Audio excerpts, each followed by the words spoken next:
This is Make It Plain. MIP With Masamela Matfumo. Mark Thompson. Make it plain. Get woke. God bless you and good morning.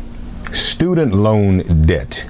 Where are we? And more precisely, where is the Biden administration on doing something about it? Education Data Initiative has done a study of student loan debt by age here in America. You can read all of the statistics at educationdata.org. 1 in 3 adults under 30 owe 34% of all student loan debt, totaling $578 billion. 34% of adults aged 18 to 29 have student loan debt, making them more than twice as likely as adults in any other age group to have student debt.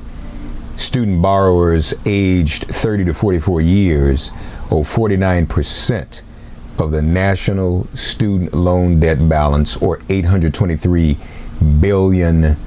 35-year-olds have an average student loan debt of $42,600, and the average 35-year-old's student debt is 287% greater than the value of their original loan. 30 to 60-year-olds have average loan debts that exceed the national average. Here's the average student loan debt by age group, keeping in mind 90% of student loan debt is federal. So when you look at it, 20-somethings owe over $21,000 in average remaining student loan debt. 30-somethings over 40. Also 40-somethings. 50-somethings over $37,000 in average remaining student loan debt. 33,000 for 60-somethings. But what this graph does, and again, you can see this at educationdata.org, it shows all the way up to people being 90 years old. If you're 70, the average remaining student loan debt is over $28,000. If you're 80, it's over 22. And if you're 90, there are even people over 90 with remaining student loan debt. And the amount that 90-year-olds owe is the same as the amount that 20-somethings owe.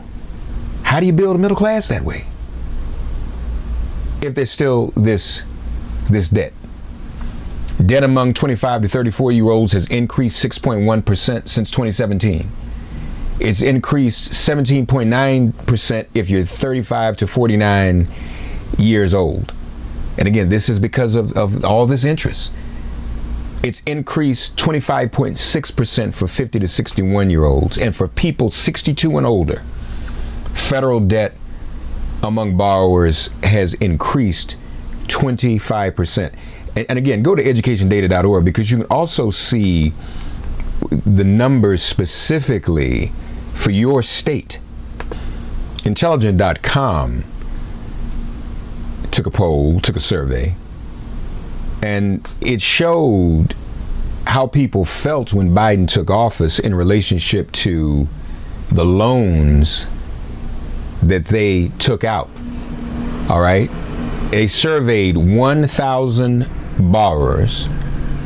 86% of recent student loan borrowers, again, these are people who are defined as those who've taken out a loan since Biden was elected in November 2020. 86% say Biden's campaign pledge to address student debt played a role in their decision to take out loans. 21% of those borrowers said they would have been unlikely or very unlikely to take out the same amount of debt had Biden not campaigned on student loan forgiveness. When asked if they would have continued their education in the first place if not for Biden's campaign promises, 25% of recent borrowers said they would have been unlikely or very unlikely to go to or continue going to college. You don't go to college, you're not. How are you in the middle class? How are you building generational wealth in the middle class? How are you anything but working poor? Additionally, 30% of recent borrowers who are also currently enrolled in school say they are unlikely or very unlikely to continue going to college. if Biden does not forgive some amount of student loan debt. And lastly, 31% of Democrats surveyed by Intelligent.com say they are unlikely or highly unlikely to vote for Biden in the next election if he does not cancel any student loan debt. Color of Change took a similar survey of African Americans last year. 84% of African American voters support student loan debt elimination. That includes 9 in 10 black women. 5 in 10 of black women support total loan forgiveness. 40% of African Americans say they wouldn't vote for someone who opposes student loan forgiveness. Student debt leaves African American college graduates owing $25,000 more in student loans than white college graduates. Color of Change provides this evidence and testimony, really, from an African American graduate. You know, if I didn't have student loan debt, I honestly think I'd be a business owner right now. I would have jumped right into that career right out of school. It's taken me a while to get back to a good place and not working multiple jobs. I really feel like it would have added a peace of mind and also maybe set me up for success to work within a career path that I really feel passionate about. An African-American college graduate, courtesy of Color of Change, sharing her experience.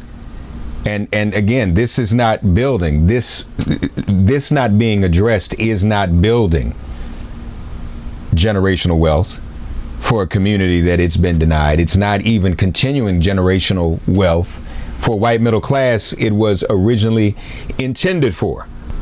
As we look at the reaction in other countries around the world, the reaction to America's loss of democracy, especially in the aftermath of the reversal of Roe. Interesting that a politician in the Irish Parliament, I guess it's called, in their legislature, Mick Wallace, he went through the laundry list of how America's democracy has been eroding. And he even included student debt. This is from another part of the world, across the pond.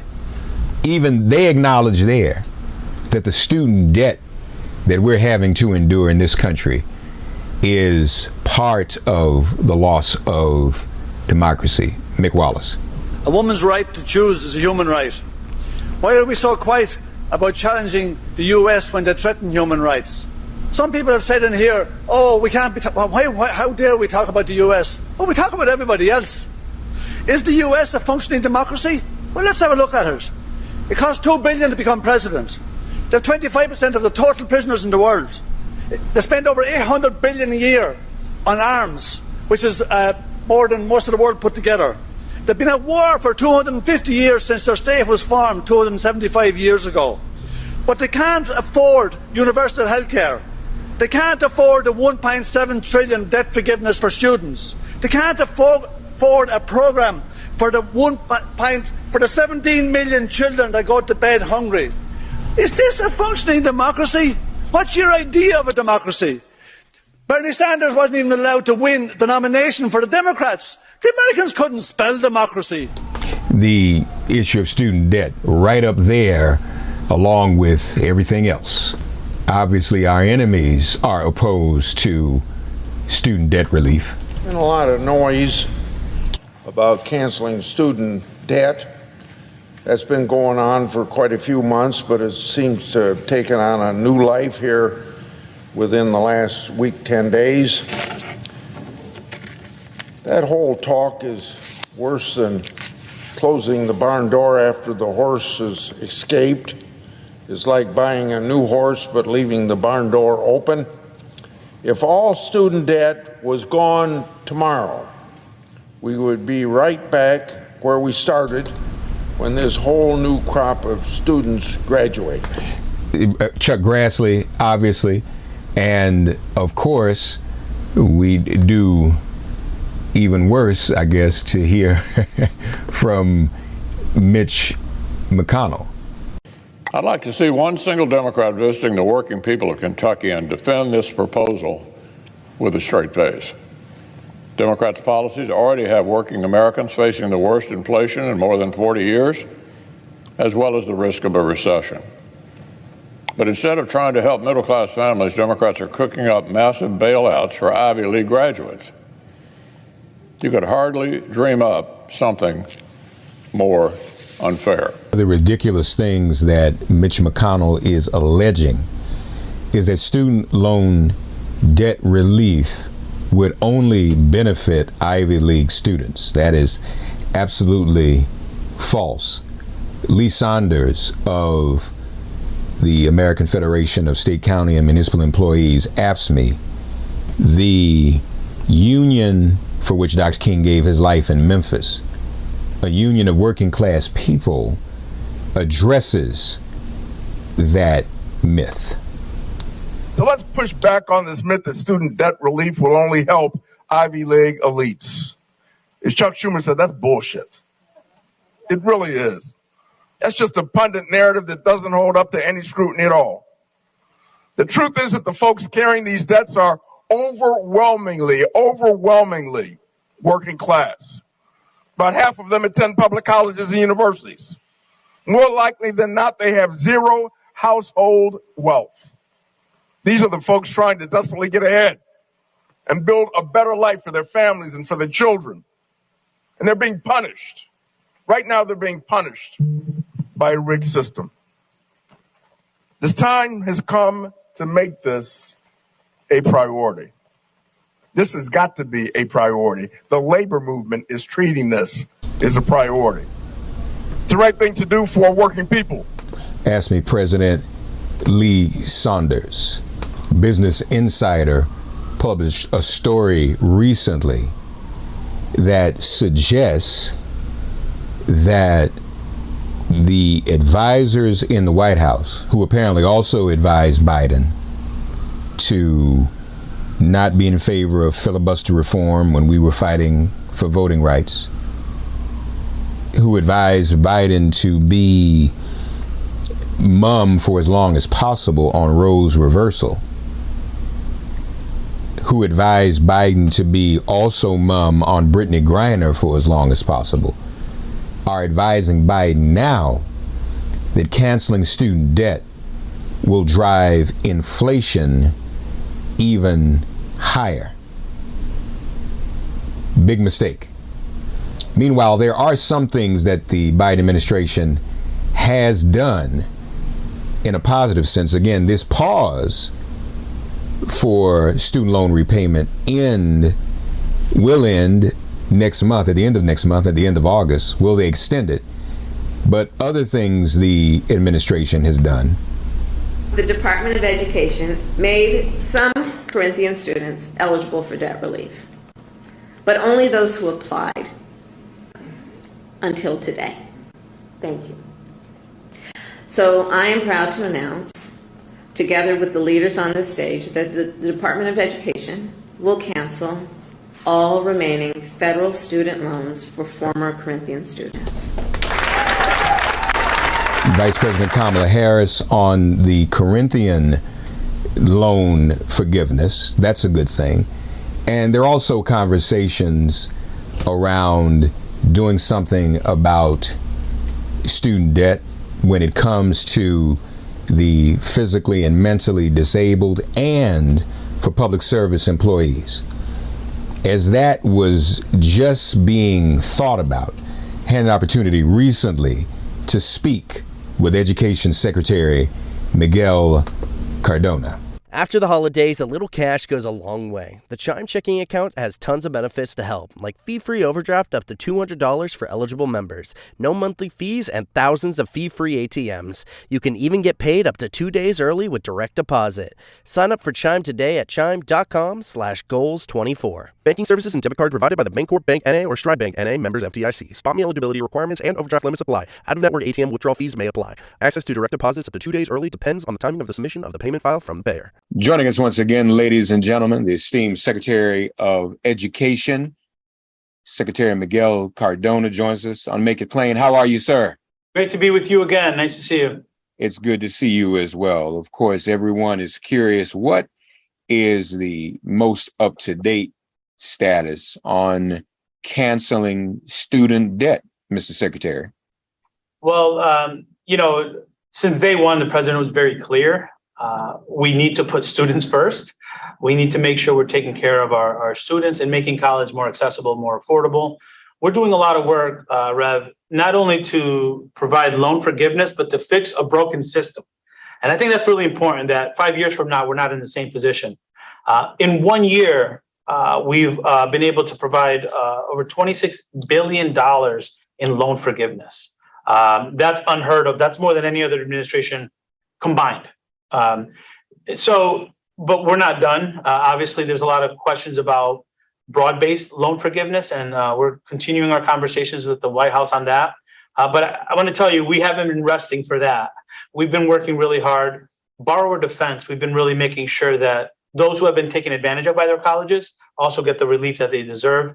Those with total and permanent disability who are identified by the Social Security to have total and permanent disability, their loans have been discharged. So we're really actively following what the president asked us to do, which is to make sure we put our students first. And we're going to continue to do that.